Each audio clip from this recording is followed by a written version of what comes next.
Hello, everybody, and welcome to the Majikel Mumble, the first inaugural episode of my podcast. Hello to everybody on YouTube. You'll be watching us on video, but for everybody else, you'll be listening to us on iTunes or SoundCloud or any kind of other audio razzmatazz. So immediately, I'm going to start this off with a thing saying that there will be no filtering of language on this show. So if various words offend you, then you're in the wrong place. My first guest on this podcast is Mr. Stephen. Hello. Steve and me have done quite a few sort of podcasts before, as well as we do a lot of work on YouTube stuff as well. So on each of our channels, you can see us guesting on videos, but also we've worked on film before for a number of years, and we've done the Stephen and Joe show and the Stephen and Joe's Greatest Movie Ever podcast, which you can find online as well, and a whole litany of stuff as our long and sordid relationship continues its inevitable journey towards the sun.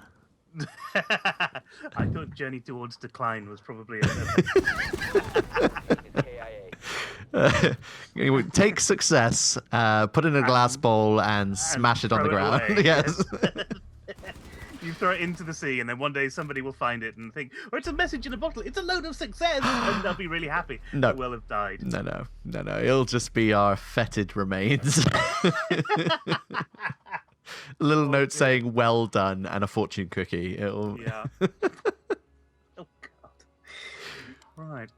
So yeah, we've done. I was thinking back on it the other day because I was thinking about how we were going to do this together and what I wanted to talk about and how I wanted to get into stuff, and we've done a lot.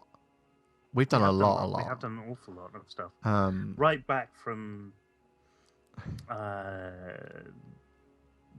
We performed on the same stage for when I was doing things like Full Frontal and stuff. But, and at the same house parties and things. We films, obviously. We started working with Murray and Nick doing. You did Stalking the Stalker with us, didn't you? Yeah. And then we've done 3 or 4 different films over the years. A TV pilot, lots of videos for people as well. We've just put out a new video with our actual proper company called Flaming Paper, which is for a dog walker, and that's a proper professional thing that we're doing now. Sort of. No, well, it kind of is. I mean, it's paid for at least a month of my life so far. It is a business. It's not as good as it should be yet. Hold that thought. Stop for a sec, because everything's exactly fine and as it should be. So there's no problems. I was worried I had you on really, really quiet because the volume thingy slider thing was down, and I was like, "Oh no, it's gonna be bad." Yeah, I've had that before, and it's been all right. I'm not quite sure how it works, so it scares me sometimes. But it's been all right. Well, I was just I was a bit loud last week. So. I was monitoring the levels, and I was just thinking I'm peaking all over the place, but you were just sort of like. Just wibbling about a little bit. I've turned you up anyway, and when I turned you up, it does make it a bit clearer. But all the beginning stuff is all there as well, so we don't need to do another intro, which is good. That's good. That's very good. So yeah, where were we? I can't remember. Oh, Flaming Paper. I was just talking about that. Oh yeah. So yeah, now Flaming Paper has become a corporate film company, and Burnt Papyrus is the creative film company. Basically, yeah. And we're making films. Burnt Papyrus released Bounce last year, and this year we're releasing the Trial, and potentially filming something else. Third script. Yes. For our horror shorts. And working on other scripts. Yep, somebody else's script. They've given it to us that we're looking at filming. And I'm sort of always writing stuff. I'm writing a book at the moment as well, which is, well, I'm editing a book at the moment. I wrote 3 books last year. Is the book you're editing one that you wrote? Yes, I've written it once. Now I have to write it again. That's how it works. That's how editing works. So it's a page one rewrite from the beginning, but then you've got all the material. You've done it once, so the next time you do it, you're better at doing it. Apparently, that's how it works. Okay, it's kind of like baking a cake. It's kind of like no, it's not like baking a cake at all. No? It would be like baking a cake if you baked a cake and then you threw the cake away before you put the icing on, and you baked another cake using bits of the other cake. Oh, but just little bits and little ideas. That would make a horrible cake. You get a mishmash, a Frankenstein idea of cake, and then you go, well, it's not quite working, so you mash the cake up, and then you go, oh, well, we'll put bits of it back together again, and, well, that's a better structure for a cake. Let's decorate it with stuff. That's horrific. That's how books work. How would... No, this is like cloning. You just... there's all the errors are going in through every permutation. Well, the idea is that you refine Surely books, you make it better each time. That's the idea. You refine things as they go on. But, yeah, so a page one rewrite for the second draft is horrific cake at the end going, kill me, kill me. Why did you make me live? Yeah, and that's what my writing's like. So. Wow, deep. Yeah, not really. No.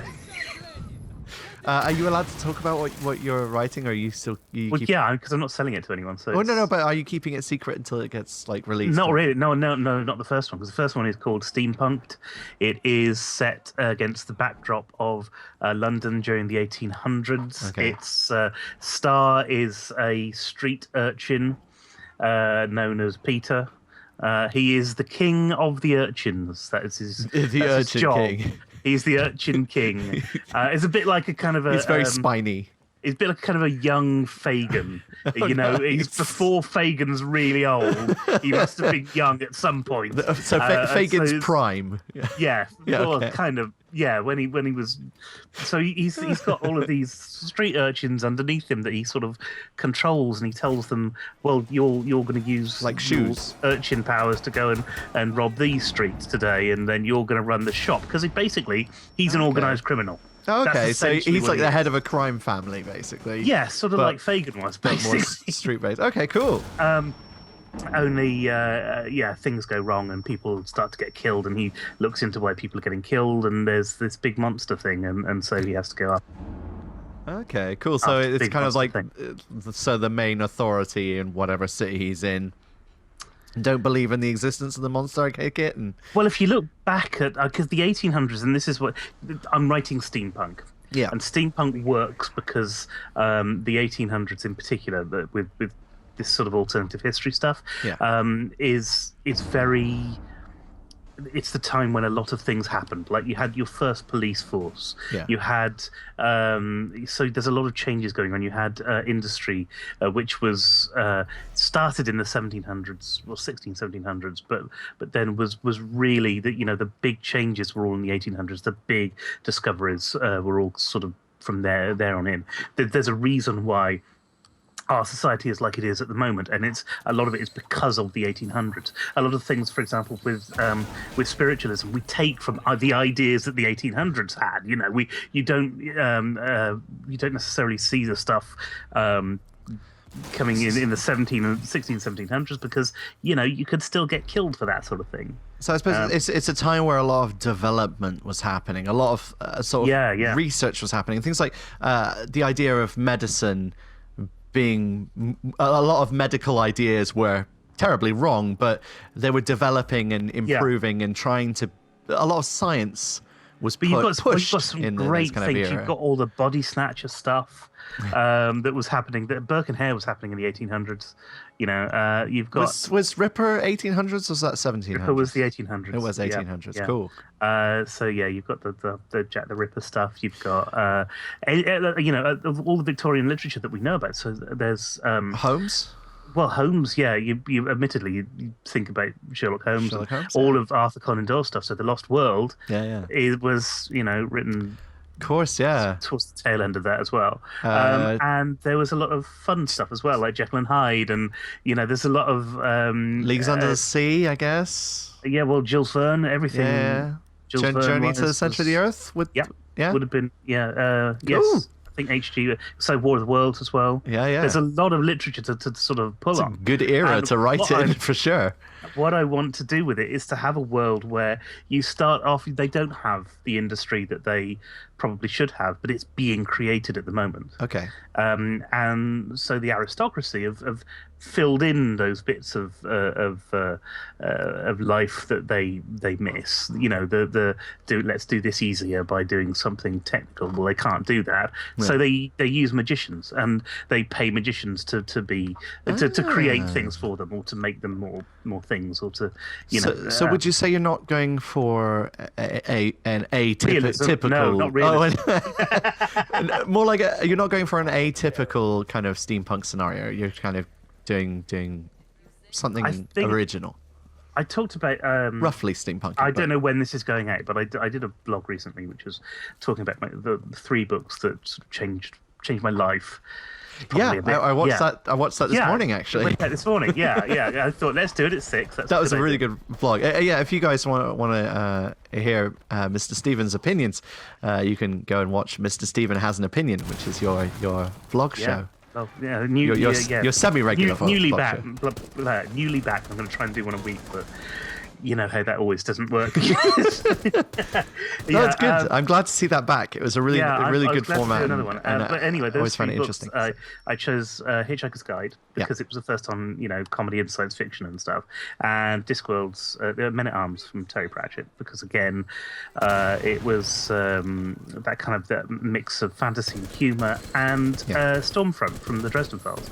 Because I love it. I love that sort of thing. It's known now as urban fantasy. So essentially what I'm doing is I'm taking this idea of steampunk and I'm putting urban fantasy in the middle of it. Nice. And so you can have magic happening. You can have strange creatures and like have you seen... You can have Dracula. In fact, the second book is Dracula. Only retold with some of the characters from the first book and a different twist to the plot. Have you seen trailers for the video game The Order 1886? I have watched The Order 1886 on YouTube because I haven't got a PS4 and I can't buy it. So that's exactly what YouTube's for. So I think that's a great thing to do. But let's think, The Order 1886 looks beautiful, and it's a really cool setting. And I don't think they used it. No. They had so much opportunities to do something amazing with that game, and there's not a lot of the werewolf action that was promised by the trailers. No, it's a lot of cover-based shooter mechanics, which isn't very adventurous and interesting in that world. But they could have done a really in-depth RPG or shooter or something, or survival horror in that world that could have been really captivating. And instead it was kind of like, it's all right. It's a great idea for a game, and the story is fantastic. Yeah. It's worth watching for the story. I'm not sure I'd want to sit and play it all the way through. Yeah. Definitely now that I've seen it once, I don't really want to watch it. But then I probably wouldn't have bought it in the first place, if you see what I mean. So. I kind of feel the same. I'm kind of still toying with the idea of playing it, so I haven't watched it or anything yet. But Rise, Son of Rome. Oh, right, yes. I've not really seen much about that at all. Which is it was a current gen launch title, and apparently it's not very long. But basically, you get to play a Roman centurion in the heat of battle and become an epic hero and stuff. And it just sounds awesome. It sounds like playing a fantasy Gladiator the movie kind of scenario. And that really appeals. But I know it's a very cinematic storytelling experience. And so I'm dubious about the gameplay. Well, there's stuff like that in The Order, which... They're a step beyond walking simulators. Things like I played on my channel. I played the Park, which was hour, 2 hours, something like that. Yeah. It wasn't a long game, and it was just I couldn't really have gone wrong. I did go wrong the first time I think I tried to play it, and just went the wrong way. And because I'd gone the wrong way, the game kind of didn't know what to make of that, and it took me a while to get back onto the path to sort of complete the story. But there are these walking simulators that are out now, and Gone Home is one of them, and there's several of them have come out. Which Gone Home I thought was great though. Again, the Park's great. It's a great story. It's a really nice.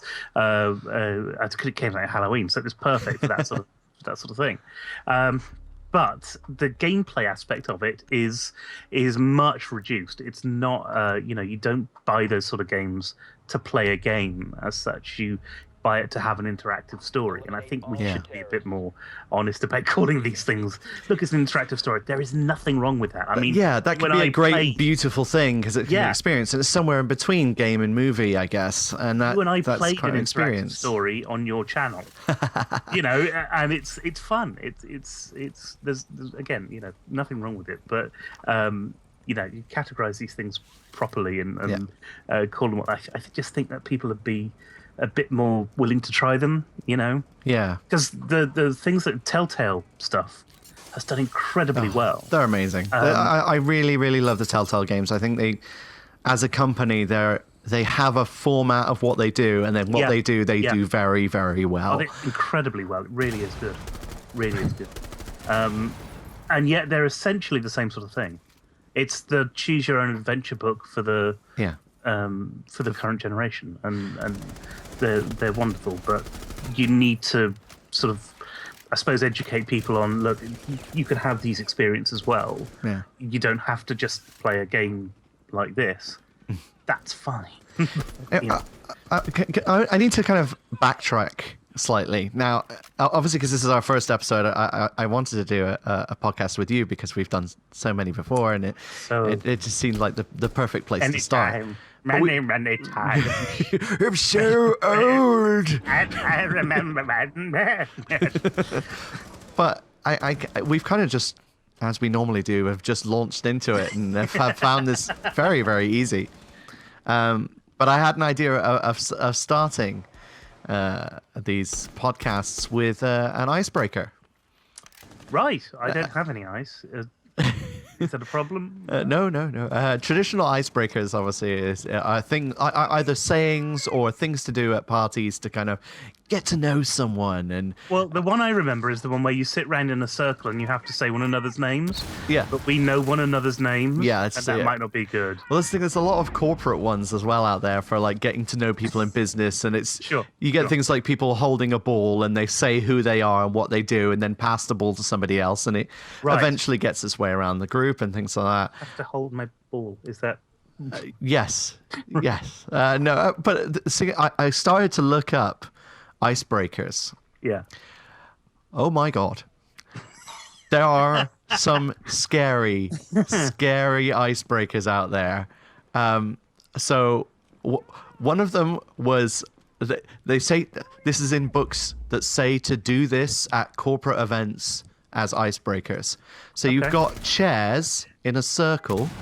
Yeah. And you label each of the chairs with the name of an animal. An animal. You're right. And if you sit in the chair with an animal name, you have to try and make the sounds of that animal. That's terrible. Because nothing screams professional than trumpeting like an elephant or braying like a horse to your colleagues. It's incredibly true, yeah. Well, who comes up with that? I mean... I just love the idea of these like suits, these full-on businessmen, like making animal noises in a circle because they've sat in a chair with the animal's name on it. It's just like, this is not going to help you, son. Yes, well, of course, I got the lion, so I chased out an antelope and slaughtered him in front of the CEO. Another one was car crashes. And what happens is you all pretend to be driving a car. Yeah, a car, yes. A car. A car cash. A car cash. And you drive it around the office space where you're doing this icebreaker, and then you crash into someone, and you exchange details. Right. And that's how you get to know them, because you're exchanging details over a car crash. Well, I mean, that just screams sexual assault, doesn't it? A little bit. I mean, You know, just like the photocopier guy smashing into the CEO and just pushing him over on the floor. Sorry, mate. Just gonna get your details. I don't think the photocopier guy gets invited to those sorts of weekends. You know what I don't know. Yeah, I did probably and not. Similarly, the upper management go to the sorts of weekends where you dress up in robes and sacrifice a chicken. Yeah. So, it's not the Rotary Club or anything, because they don't do that. I mean, I'm sure they do that sort of at some business events, but because I go to the odd business meeting, networking group, that sort of thing, and they don't sacrifice chickens there. I mean, not they've had chicken food. But are there robes? It's not a sacrifice. Robes involved? No, not at all. I haven't even got a badge. I haven't even got a membership card. It's terrible. Swinging little discs on chains with incense burning in it. I remember when I was splash you with water. When I was a kid and we had a group of something, I was the one I always wanted to make the membership card. That was my job. I just loved stationery. It's just... it sounds incredibly boring. But... No, and these days you just end up making flyers and business cards for us. Basically, yeah. yes, that's it. But I make media for companies, so that's part of it. So, yeah, you make it very well. Because that's another thing. Not only do you do all the film work, but you also design websites. I do. Yes, I make the internet. Yeah, you make the internet. That's the tagline. Is that the slogan? It's actually it is the tagline for CrunchNet. Yeah, CrunchNet. We make the internet. Yeah. Bow down to me. I am the internet mortal. Plug yourself in now. But I just love the concept of icebreakers. So I've got a very, very long list of the most inappropriate icebreakers ever. So. You're going to do this with people. It's a nice bit. Who you've never met before. Is that? Well, whoever volunteers to guest on this shambles of a podcast will be sort of initiated via icebreaker. Yeah. Wow. Yeah. That's a little bit scary. That's because I'm that guy, You've known I'm that. I know you're that guy. Yeah, you know I'm that guy. Yeah, you've done that for a long time. That's fine. We must have done our own share of icebreakers in the past, surely. No, the thing is, most of the time when we've done stuff, especially on like film sets, where you inevitably are going to meet a whole bunch of people you've never met, and have to do quite to get into quite personal space with them. I mean, we've been in close personal space with people we've met that day. Yeah. With cameras. And basically, we're just going to get in a really small room with you. And then we're going to crawl under the table and stick a microphone between your legs, because that's the only way we can get this sound. That's... You just sort of happened. Introduce yourself and get on with your work. It's not... But it's not a thing, though. When you're working on a film, it's not a thing. It's just, look, we need to do this. It's a technical thing. Let's just get on with it and do it. I remember when we did... Deacon Suite, that was always the worry of it. The script halfway through has got a shower scene in it. It's only a 3-minute script, but that was the worry that that we'd have to find somebody who was comfortable with doing that, and I didn't know that we'd be able to. And luckily, we were very lucky. Did we got actors for it. We were phenomenally lucky. Georgie, who was just an absolute star. And if you get a chance to type the Deacon Suite into YouTube, and you'll be able to find the video pretty easily. And it's on the Burnt Papyrus channel. She was amazing. She was just really, really good. And I literally 3 days ago, I watched her in season 3 of Sherlock. Yes, she was one of the bridesmaids in Sherlock season 3. Absolutely amazing. It was really nice to see her on screen. I really wanted a speaking part for her, but she gets a lot of screen time though. She does. I was really chuffed for her. It's a really good role. She sat at the same table as Martin Freeman and his wife. I can't remember who plays his wife. Benderink Humperdinck. Yes. Bender Blatch Cameltoe. That's it, yeah. Oh my! Yeah. Speaking of him. Have you seen the I'm asking you. Of course you have. The Doctor Strange. The Doctor Strange images. Yeah, he looks perfect for it. Looks amazing, doesn't he? He looks absolutely perfect for it. I can't wait. I'm really excited about the whole thing. I'm shocked we haven't seen a little bit more of it yet, but then I suppose there's so much else to work up to, because we've got Civil War. We've got Civil War. We've got the new Daredevil. Yeah. Black Panther's going to be next year, I think. That's next year. Okay. I think that's next year. Cool. Oh no, but Black Panther's going to be in Civil War. Yeah. As is somebody else. Who is Spider-Man making an appearance in that? Apparently. But I'm guessing it'll be just a little cameo and not a big thing. And probably. We'll see. But did you read Doctor Strange? Yeah. When I was younger, because I haven't. I know bits about it. I know about the Rings of Power and stuff. And there's some awful Doctor Strange comics out there.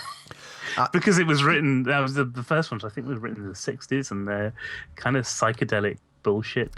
That's what I was thinking. Yeah, I remember reading a few of them and just kind of going, "This is weird." I kind of liked it because it was weird, but it was madcap, proper odd. But there was a really good run of it called Strange. Okay. And that was a lot more, I suppose, more up to date. I think that was in the '90s. But it was much more up to date. It was much more. Oh yeah, I can see how they can do that and make it into a really good film. And so I've got a lot of hope for it. Do you think it'll be that kind of sleeper smash hit like Guardians was? No. Blunt. No, I don't know. No. Well, Ant-Man wasn't, because I think people had the problem with the concept. Doctor Strange, I don't know. It's when you've got something like Guardians of the Galaxy, it says everything in the title, even if you don't quite know what it's going to be. Sci-fi heroes, I guess. Captain America, people kind of knew who he was. Iron Man, people kind of knew who Iron Man was. Captain America, I would also say, is a very simple character to get the basics of. Well, Captain America, don't forget, he had his own TV show. Even if it was 2 TV movies. I think. A long time ago. Long time. He's had a movie out before. And they were bad. Oh, God, they were awful. He's had his own movie before, which again was absolutely bloody awful. That was in the sort of early 90s, I think. And there is an awareness of it. There was a Captain America cartoon. I mean, I remember when I was a kid watching when Captain America throws his mighty shield. It was sublime. How did it go? All those who chose to oppose his shield must yield. Brilliant. And I can't remember the rest of it. It's something. No, that was enough. That was enough. Don't get me copyright listed for. Oh, I'm sure they wouldn't. Well, they might. But but Ant-Man's just not been in a lot of stuff. No. Although he's somebody who because I followed the Avengers as well. And he's a big part of the Avengers, and Wasp was a big part of the Avengers as well. Yeah. And I loved the characters, and I thought there's a lot of the stuff they could do with them.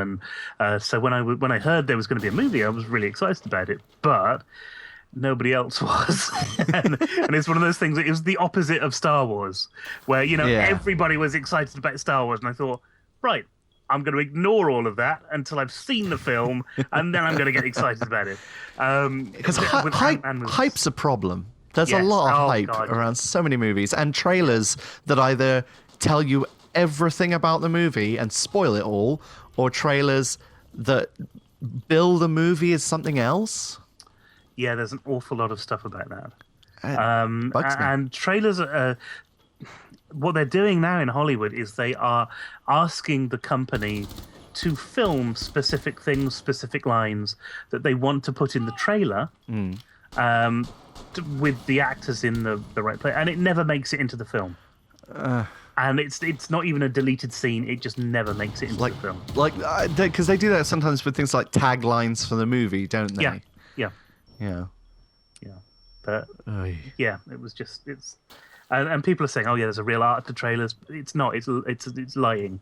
That's basically it. If you're making trailers, you've got to lie, and I don't like it very much. I prefer the old trailers that might not have been as exciting, but they were honest. I mean, they still made me want to watch films like RoboCop. They still excited me when I was a kid to go, I've got to see this film, because I think what they're missing out is that the hype of a film doesn't, especially now when there's a lot of it comes from social media.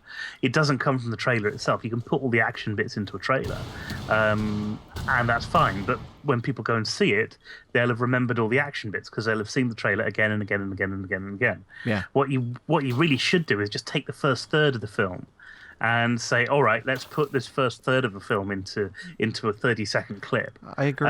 Then when you get to that, after that, you go, I don't know where I am anymore. What's going on? It's more exciting, you know? Yeah, I agree. I think that creates a better feeling around the movie, and it means that you can't get into enough of the story in the first third to spoil the whole film. And the majority of movies have enough in the first third that you could still have something really cool as a trailer. I don't think you'd be that limited by it. Most movies, especially action movies, have at least one set piece in the first third of the film. Yeah. A lot of them have two. I'm thinking like things like Jupiter Ascending, which basically told you the whole story. I mean, it's not a good film anyway, but it basically told you the whole story in the trailer. Yeah. Had enough in the first third to make you go, what the fuck's that? I want to see that. That looks interesting. Yeah, I did see a trailer for a film the other day that actually showed the last scene of the film in the trailer. Because I'd already seen the film, so it didn't spoil it for me, and I had never seen the trailer. I was watching DVD extras. Oh, which film was it then?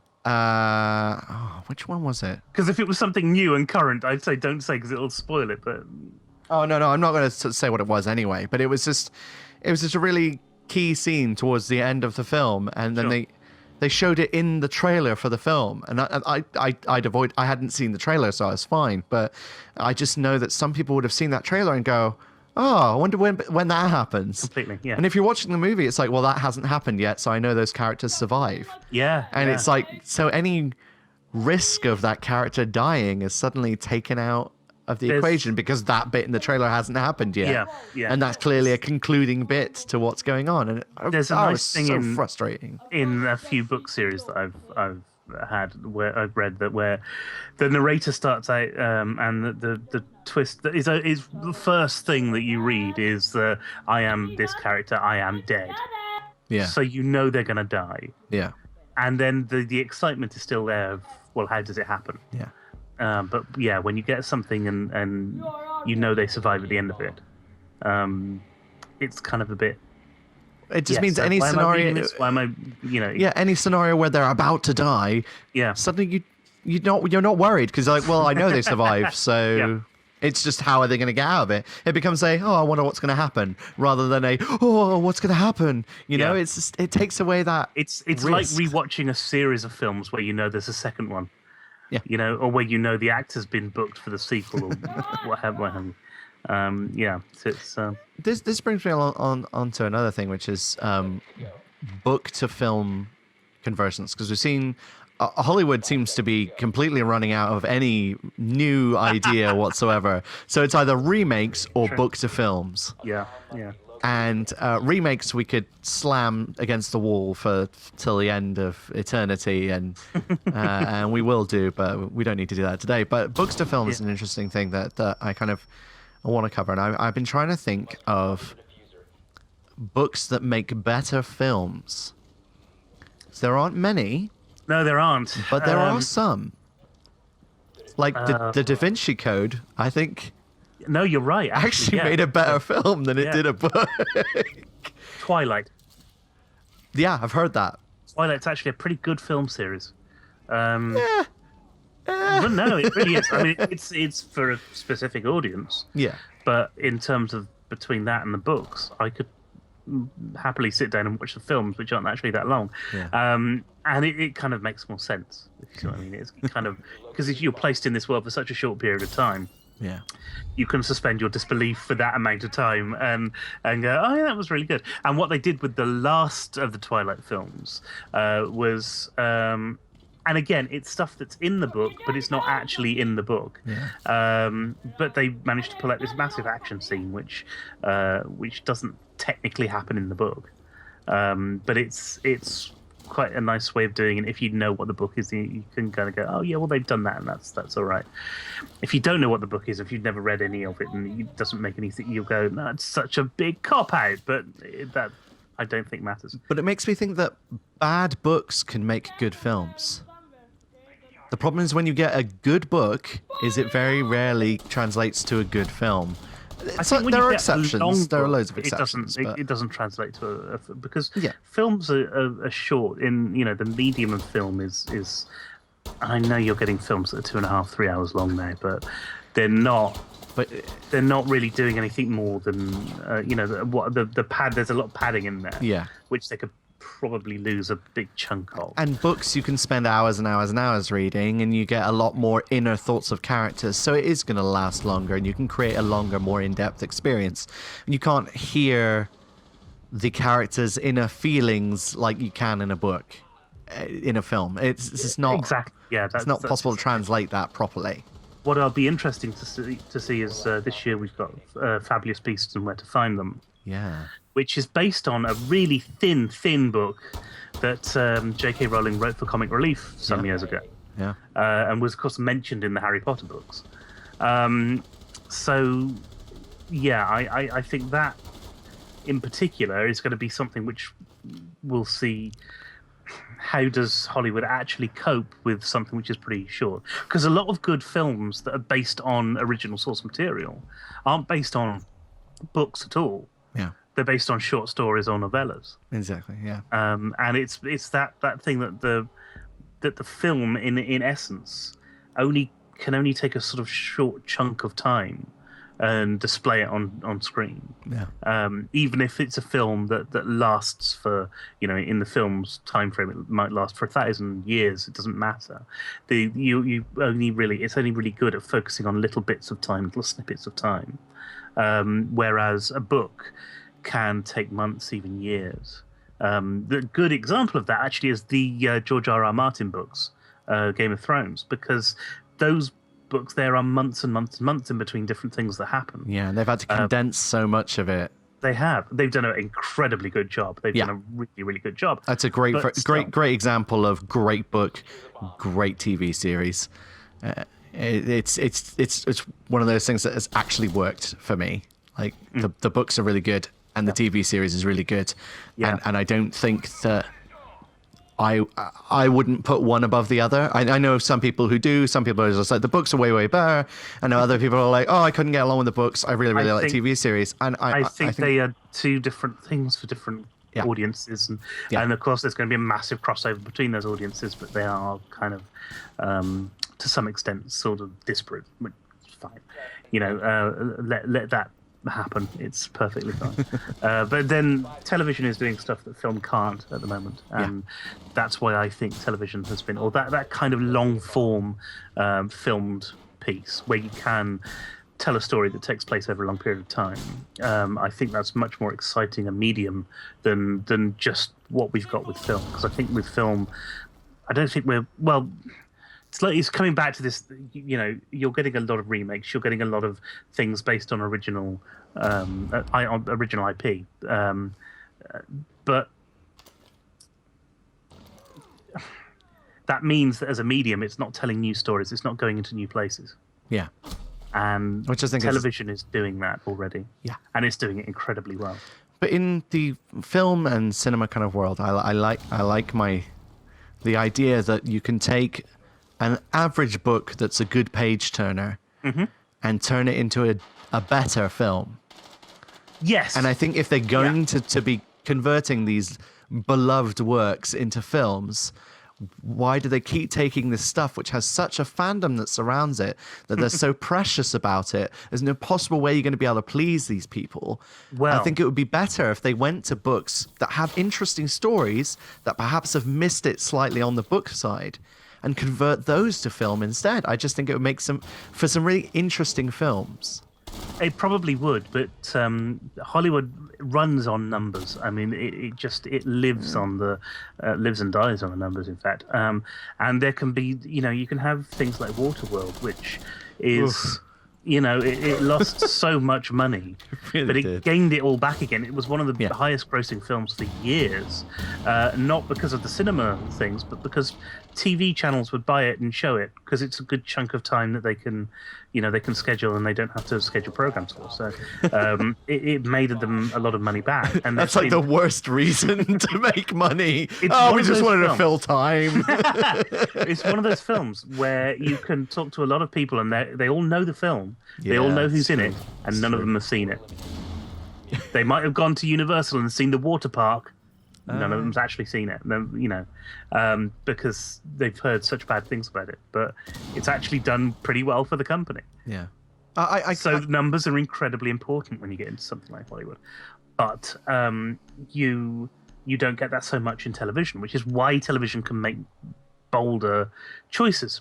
Yeah. And one of the things that really annoys me, and I've vlogged about this before, is when they take some intellectual property from something, and then they go, "Oh, great, we've got this. There's a load of fans who like this already. Let's change it all." Yeah, and the big one they did that with recently was Seventh Son, which, if you're a fan of the Spook's Apprentice books, it really lets down that whole series, which is. It's a brilliant. I mean, it would be perfect for a sort of BBC One adaptation in the same way they did Jonathan Strange and Mr. Norrell last year. Yeah. But yeah, it's a really, really good series of books, and there's a reason there are so many books. I'm sure that they bought this series thinking, okay, this is going to be our cinematic universe, because that's what all studios want, a cinematic universe of their own at the moment. So that's why we've got all the DC stuff is leading to Justice League. That's why Disney have then bought up the Star Wars thing, and they're going, we're going to release a movie a year, because they want the same as Marvel, because they all think that's the way to make money. And it is. Yeah. You've got to spend a hell of a lot of money to do it, but they are making a ton of money because people get invested, isn't it? And you get these kids and they want to see the latest one and get the latest toy. And hey, I want to see the latest one. Yeah, same. And get the latest toy, and it's fun, and you can buy into that. But then there is part of me that will be incredibly excited and happy for stuff like that and want to see the next thing. And then there's another part of me that goes, right, I want to see some proper cinematography now. I want to see a proper film. And so there's always this. I mean, last year we had some just fantastic stuff coming to the cinemas. There was Whiplash for a start, which was the drumming one. Yeah. I still haven't got around to seeing that. I really want to see it. It is really, really good. And Birdman as well, which is Michael Keaton. Stunning performance from everyone in it, but Michael Keaton's just absolutely awesome in it. Playing a guy who can't get past the fact that he played a superhero. So there's a little bit of an biographical thing in there as well. So yeah, it's rather good. Well, this you might basically, you're probably about to repeat yourself, but another part of this gloriously inorganized, ridiculous podcast is a recommendation from whoever the guest is, which obviously in this case is you. So it's a case of I'd want you to recommend a song or a film or a book or whatever you want to recommend. This is your spot to recommend something that isn't to do with us. Song or a film or a book. Yeah. Or multiples thereof. It's a recommendation spot for you to tell people to go out and watch, listen, read, or buy something.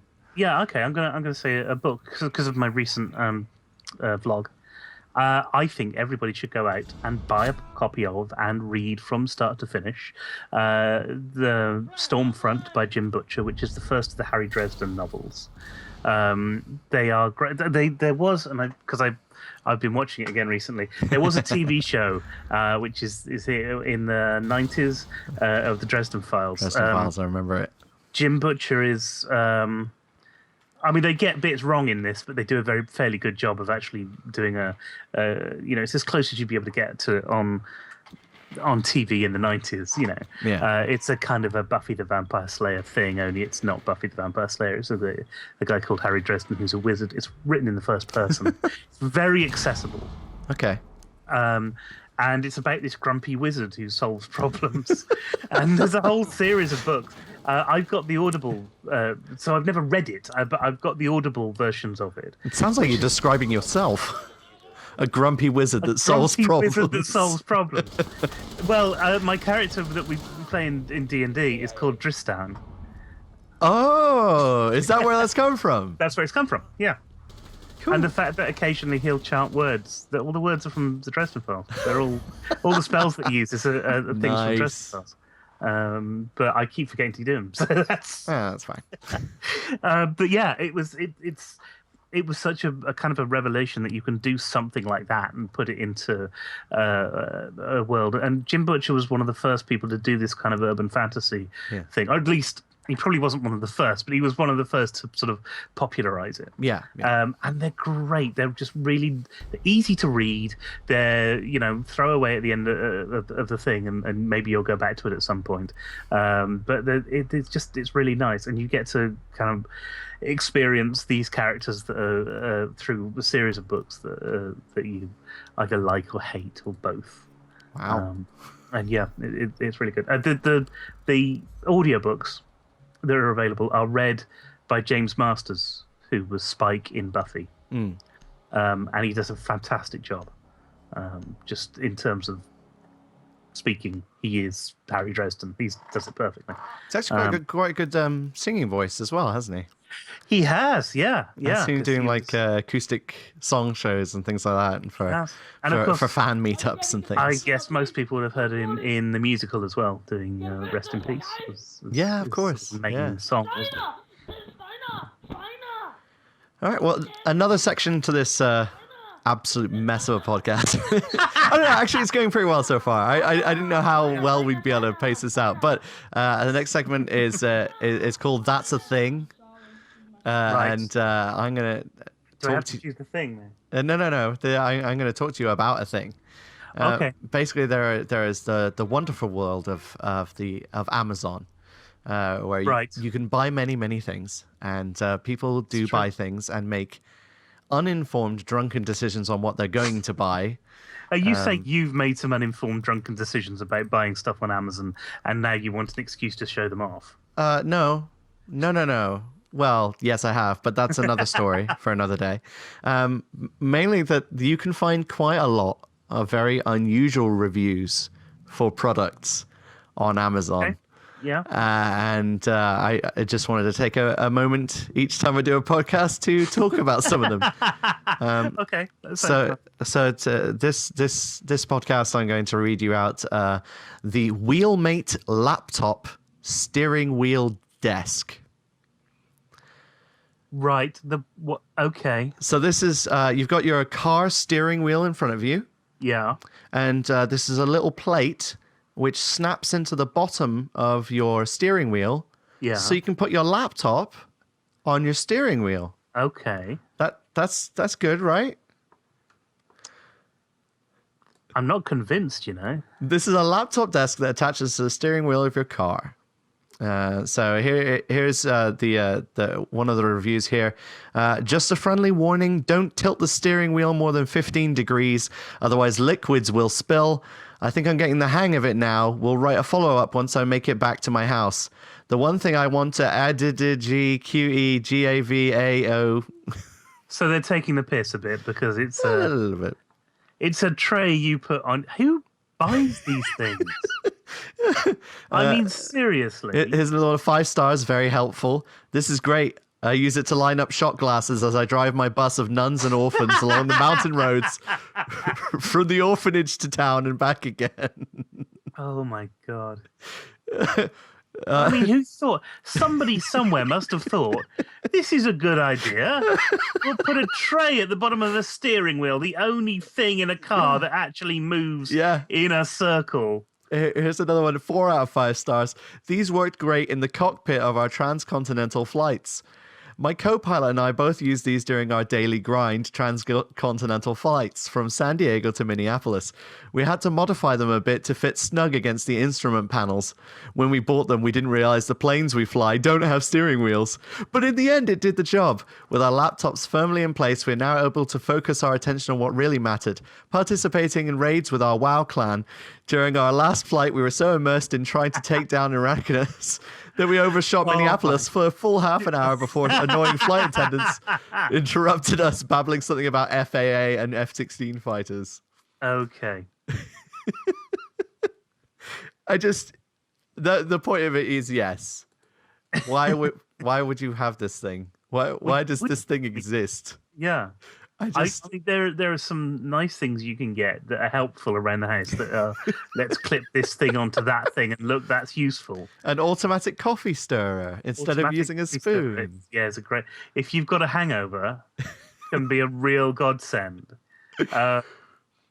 Because, we've all done it. We've all tried to use the whisk and that just doesn't work. Yeah. It doesn't quite fit in the mug. You kind of jam it in there and then you turn it and it doesn't happen. If it was something that clipped onto somewhere else in a car. Yeah. Maybe for a car that didn't have cup holders. Like the glove compartment or something. Holders. Yeah, something like that. Or the back of a chair. You can actually get desks that hang up on the back of a chair. That seems fine to me. Not the steering wheel. Because, hey, you can't type and drive. I know, I've tried. What about Skype? Can you Skype and drive? You can Skype and drive, yeah. Yeah, you can't look at the other person. But, they're just looking up your nose and tilting side to side. As long as you're not watching porn, you're perfectly fine. Maybe that's what it's for. What, watching porn? Long-haul trucker drivers. Like watching porn as they drive. That wouldn't work at all. Because I've watched ice road truckers. That is just be far too dangerous. There'd just be that moment where he's gazing at the porn and he goes over the cliff. Nice. There's no way that you could watch porn. And maybe it's for people who don't want to shell out on a sat nav, so they use their laptop with a Wi-Fi dongle instead. Surely it would be better to have it mounted somewhere which doesn't go upside down when you need to turn the corner. Yeah, there is that. Oh dear. Oh God. Brilliant. Can I show you something that actually exists and is a thing? Yes, you can show me something that actually exists in a thing, but keep in mind that a lot of people will be listening to us on just audio, not just the video as well. Well, I got this for Christmas.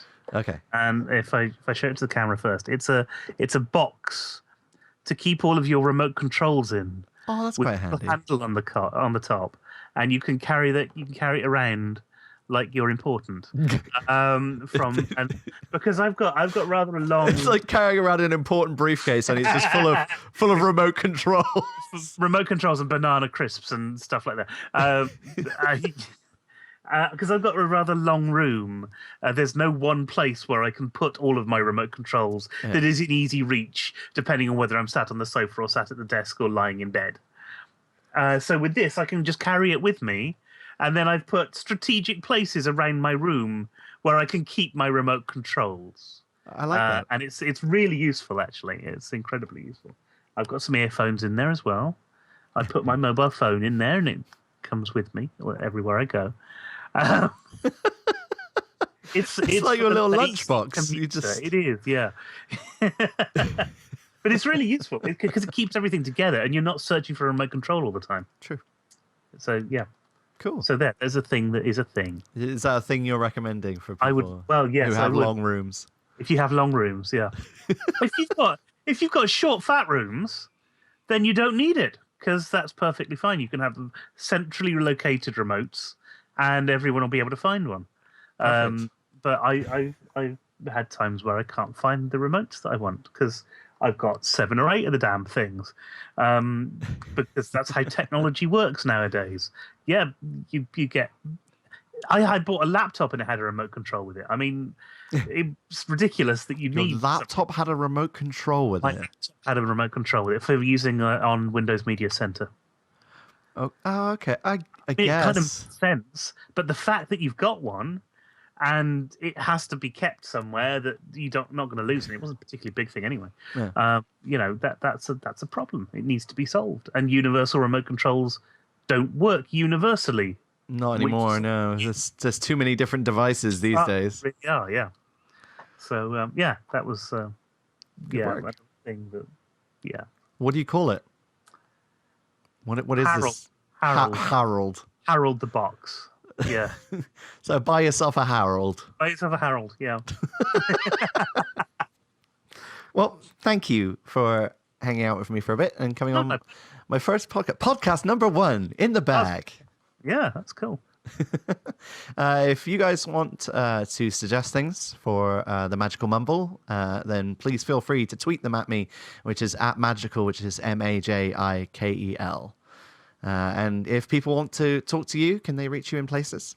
They can reach me in any places they'd like. Oh, hello. Yes, yeah. I mean, yeah. On YouTube, Burnt Papyrus TV, and Burnt Papyrus is our joint video film channel.